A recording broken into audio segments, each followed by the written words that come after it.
our first experiment by using this MATLAB, which is nothing but the Bode plot. Okay, so first of all I want to tell you कि how we can use this MATLAB. इस MATLAB को use कैसे करते हैं, Bode plot को draw कैसे करते हैं, and यहाँ पे सब before we start, first of all you do know what is Bode plot. As you know that the Bode plot you have studied in your theoretical session.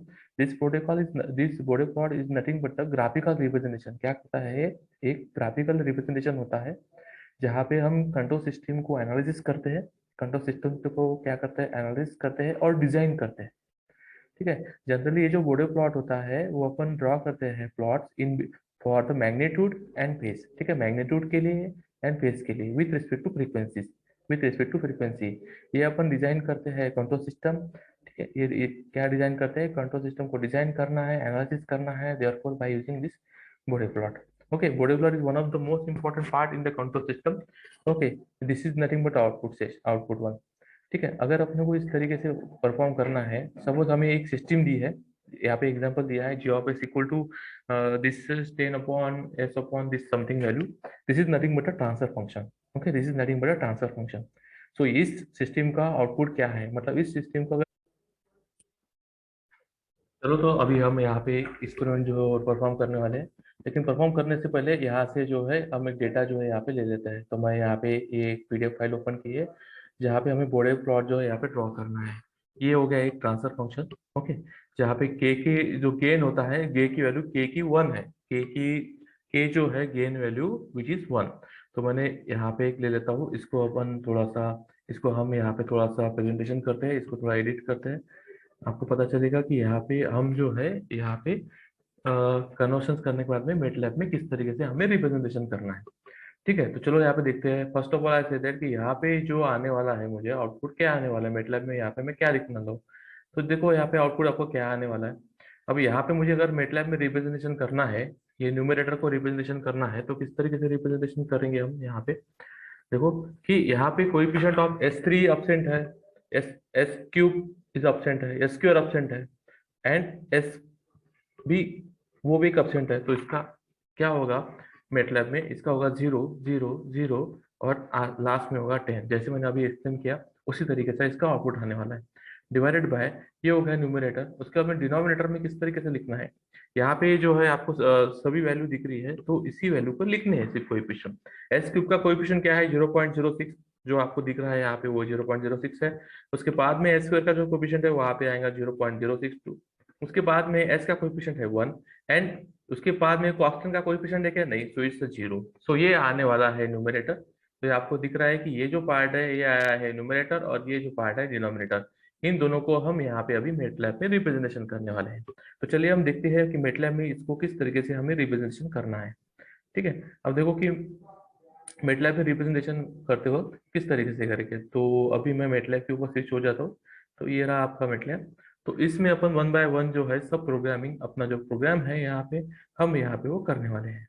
ठीक है, तो आपको फिर आपके जो भी डाउट्स होंगे वो यहाँ पे क्लियर हो जाएंगे। ठीक है, तो चलो हम यहाँ पे एक प्रोग्राम लिखते हैं यहाँ पे। तो first of all I want to write down here CLC। क्या करता हूँ मैं यहाँ पे क्लियर करता हूँ CLC which is use for to clear the command window screen. ये जो आपको स्क्रीन दिख रही है कमांड विंडो की, इसको अगर क्लियर करना रहा है, अगर प्रीवियस अगर डेटा वगैरह कुछ से था ऊपर, अगर आपने कुछ लिखा है, फॉर एग्जाम्पल मैं यहाँ पे कुछ भी लिख देता हूँ, तो ये एक मैंने लिख दिया है डेटा, तो उसको मुझे अगर क्लियर करना है तो सिंपल इंस्ट्रक्शन जो यूज होती है मेटलैब में CLC, तो इसे फर्स्ट ऑफ ऑल यूज करेगी। तो ये होगी कमांड विंडो क्लियर। उसके बाद में क्लियर ऑल की इंस्ट्रक्शन अपन यहाँ पे लिखने वाले हैं, क्लियर ऑल। तो ये जो इंस्ट्रक्शन है विच इज यूज फॉर कि प्रीवियस में अगर कोई डेटा अगर सेव है तो उसको क्लियर अगर करना रहे तो इसे फिर क्लियर ऑल करना है। ठीक है, उसके बाद में चलो स्टेप बाय स्टेप हम प्रोसेस करते हैं। तो फर्स्ट ऑफ ऑल हमें गेन की वैल्यू चाहिए के की, तो वो वैल्यू हमने यहाँ पे कंसीडर की है 1।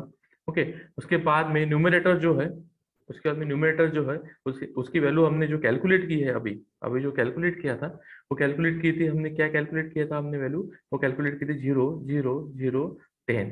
ठीक है, अभी जो मैंने यहाँ पे रिप्रेजेंटेशन किया है पेंट में, उसी वही वैल्यू मैंने यहाँ पे जस्ट लिखी है, ये आ गया।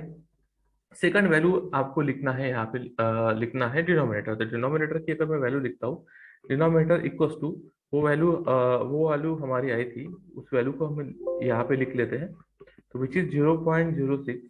ओके, देन स्पेस देना है 0.62, अगेन स्पेस देना है 1, अगेन स्पेस देना है 0। ठीक है, सो this is nothing but value. उसके बाद में सेमी कॉलन, उसके बाद में इसको प्रोसेस करना है।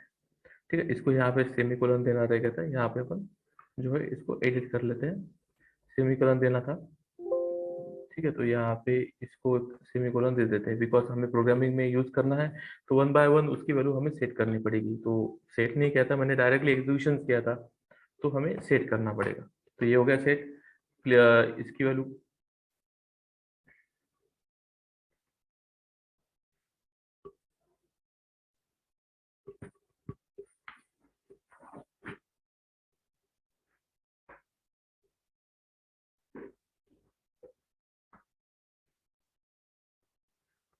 हाँ, तो चलो अभी हम मेटलैब के ऊपर शिफ्ट हो जाते हैं। तो शिफ्ट होने के बाद में हमें क्या करना है, सपोज एक प्रोग्राम मैंने यहाँ पे लिखा है, तो इसको क्लियर अगर करना है तो simple one instruction which is use CLC। तो इसको ये क्या करेगा, क्लियर करेगा। ये हो गई कमांड विंडो क्लियर।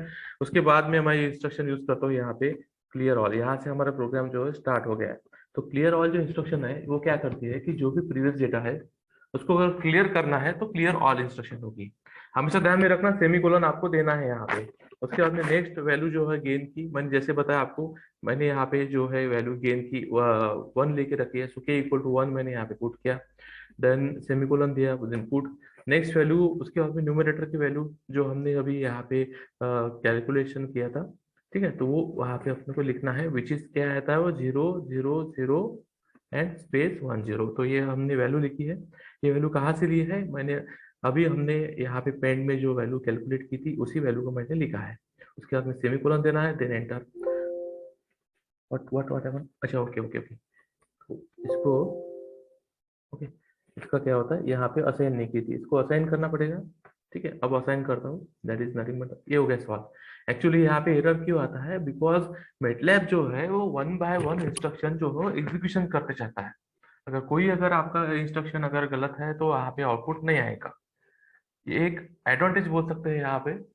ठीक है, अब देखो कि यहाँ पे मैं जो भी वैल्यू यहाँ पे मेटलैब में लिख रहा हूँ, यहाँ पे वर्क प्लेस में देखिए के इक्वल टू 1 सेट है, न्यूमरेटर की वैल्यू सेट हो गई। तो यहाँ पे जैसे जैसे मैं यहाँ पे इंस्ट्रक्शन लिखते जाऊंगा, वर्क प्लेस में हर एक वैल्यू का जो हमने लिखा था वो वैल्यू स्टोर हो रही है यहाँ पे।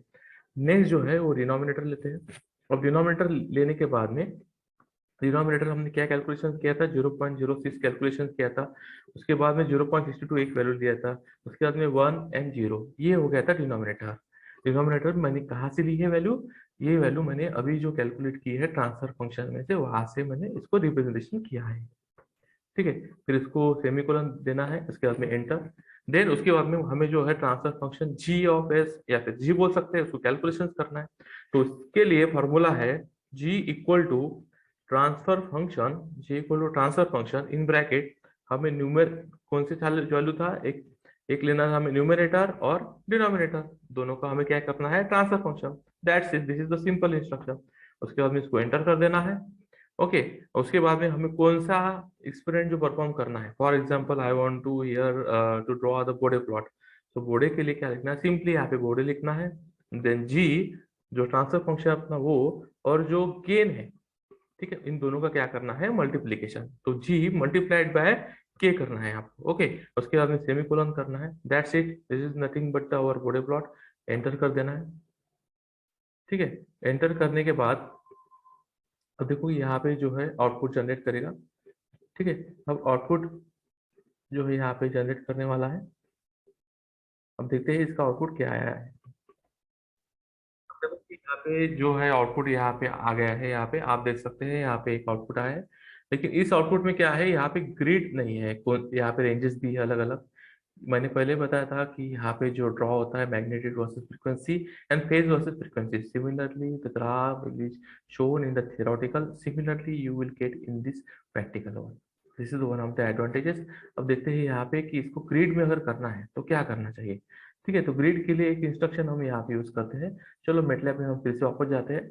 यहाँ पे अपने लिखना है ग्रिड। क्या लिखना है हमें, ग्रिड। ग्रिड अगर ग्रिड में चाहिए तो दैट्स इट, मतलब आपको वो ग्रिड में आउटपुट आ जाएगा। तो देखते हैं यहाँ पे ग्रिड में आपका आउटपुट क्या आने वाला है। तो लेट्स सी, यहाँ पे देखो, देख सकते हो आप आउटपुट, देखो यहाँ पे चेंज हो गया है। देख सकते हैं यहाँ पे देखो, यहाँ पे ग्रिड जो है यहाँ पे दिख रहा है आपको, पहले ब्लैंक था, तो इस तरीके से ग्रिड का आउटपुट यहाँ पे शो कर रहा है। Okay, so this is nothing but the we are going to perform the Bode plot. अब उसके बाद में मैं क्या करता हूँ, यहाँ पे एक एडिशनल वन परफॉर्म कर देता हूँ। एडिशनल वन क्या करना है हमें, कि हमें इसको प्रेजेंट करना है। ठीक है, हमें क्या करना है यहाँ पे, कि जो आउटपुट है वो यहाँ पे जो हमने यहाँ पे जो वेवफॉर्म में जो हमें मिला है, उसको क्या करना है, वहाँ पे लिख के आना चाहिए कि वो ट्रांसफर फंक्शन क्या था। तो उसके लिए एक इंस्ट्रक्शन है यहाँ पे जो मेटलैब प्रोवाइड करता है, वो है टाइटल। टाइटल देखो मैं किस तरीके से लिखता हूँ, उसे ध्यान से देखना है आपको।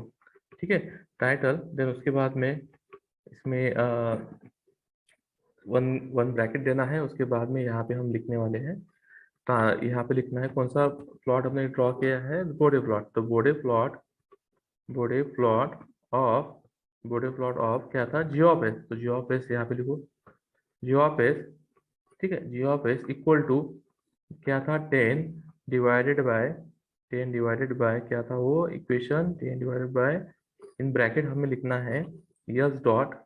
ठीक है, यस डॉट वन, वहाँ पे था एक इक्वेशन, मैं यहाँ पे इक्वेशन देख के लिख रहा हूँ। ठीक है, 1 + 0.5 एस, जो भी इक्वेशन है यहाँ पे सिर्फ उसी तरीके से हमें रिप्रेजेंटेशन करना है, इसलिए मैं यहाँ पे लिख रहा हूँ 0.5 एस।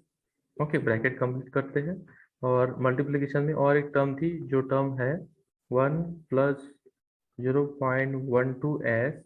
ओके, 0.12 एस, जो मैंने पेन में लिखा है, आप वीडियो को रिवर्स करके देख सकते हो। ठीक है, तो ये वैल्यू मैंने लिख दी है। तो ये हो गया, उसके बाद में करते हैं ब्रैकेट को क्लोज। क्लोज करने के बाद में दे देता हूँ यहाँ पे एपोस्ट्रोफी। उसके बाद में ये टाइटल के लिए फिर से करते हैं क्लोज। तो ये हो गया हमारा टाइटल का। टाइटल के लिए क्या था, टाइटल इन ब्रैकेट हमें सेमीकोलन में लिखना है, द बोर्डे प्लॉट यहाँ पे इक्वल टू ये वैल्यू। उसके बाद में यस का जो ब्रैकेट था मैंने यहाँ से क्लोज कर दिया, देन ऊपर सेमीकोलन दिया है, और टाइटल के इस ब्रैकेट को मैंने क्लोज कर दिया है, दैट्स इट। उसके बाद में एंटर करता हूँ, मतलब इसके बाद कोई तरह का रेड कलर का, मतलब यहाँ पे एरर नहीं आया, रेड कलर का आउटपुट नहीं आया है, मतलब मेरा कहना है कि एरर नहीं आया है। सो मीन्स ये जो इंस्ट्रक्शन है विच इज रन, ये रन हो चुकी है। अब यहाँ पे हम देखते हैं कि आउटपुट जो है आपका वो आया है कि नहीं आया है, हम यहाँ पे जो है देख लेते हैं। तो यहाँ पे दिख रहा है आपका आउटपुट, देखो गाइस, यहाँ पे जो आपको आउटपुट दिख रहा है, the Bode plot of job, ये जो टाइटल था, ये टाइटल इसने प्रेजेंटेशन किया है। मतलब क्या करना है हमें, ये हमने प्रोग्राम लिखना है, उसको एग्जीक्यूट करना है, एग्जीक्यूट करने के बाद में ये जो आउटपुट आया है आपको प्रेजेंटेशन करना है। प्रेजेंटेशन करने के बाद में आप टाइटल जो है आप कुछ भी लिख सकते हो यहाँ पे। तो this is about our body plot. Okay, this is about our body plot.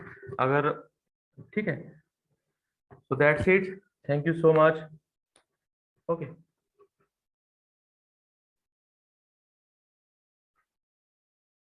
अब देखो, अब देखो क्या करना है यहाँ पे हमें, नेक्स्ट वन, कि हमें अगर ये हो गया बॉडी प्लॉट, ये हो गया, ये हो जाता है बॉडी प्लॉट। अगर हमें उसी जगह अगर नेक्स्ट एक्सपेरिमेंट जो हम परफॉर्म करने वाले, सिमिलरली फॉर यही इंस्ट्रक्शन को फॉलो करने वाले हैं, जो अपन कैलकुलेट करेंगे रूट लोकस, क्या करने वाले हैं, रूट लेकर सेम फंक्शन लेते हैं, जियो ऑफ एस भी सेम, जियो, उसके बाद में गेन भी सेम। तो यहाँ पे सब वैल्यू अगर जो सेम है, सब वैल्यू अगर सेम है, तो क्या करना है आपको, देखो फिर से पूरे प्रोग्राम को आपको एग्जीक्यूट करना है। ठीक है, सॉरी, यहाँ पे आपको पूरे प्रोग्राम को जो है पूरा एग्जीक्यूट करना है। मैं यहाँ पे प्रोग्राम लिख लेता हूँ। ठीक है, यहाँ पे प्रोग्राम लिखने के बाद,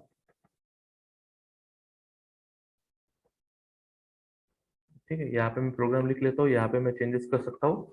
तो चेंजेस करने के बाद में यहाँ पे मैं, अगर मैं डायरेक्टली यहाँ पे मैं परफॉर्म कर रहा हूँ, तो therefore I am writing here root locus. हमें क्या करना है, यहाँ पे नेक्स्ट अगर परफॉर्म करना है रूट लोकस, सिंपल एक इंस्ट्रक्शन बोर्डे प्लॉट की जो आपको ऊपर में दिख रही है, उसको जस्ट रिप्लेस कर देना है रूट लोकस से। आपको प्रोग्राम फिर से वो लिखना पड़ेगा। ठीक है, तो रूट लोकस से अगर मैं यहाँ पे करता हूँ, तो देखो क्या आने वाला है आउटपुट।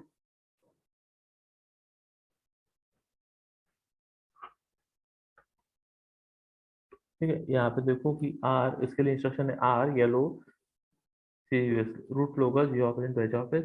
ठीक है, उसके बाद में मैं इसे करता हूँ एग्जीक्यूट। एग्जीक्यूट करते वक्त मैं इसे लिखता हूँ कि ये जो मैंने लिखा है, ये जो आउटपुट आने वाला है वो रूट लोकस का आने वाला है, दैट्स इट।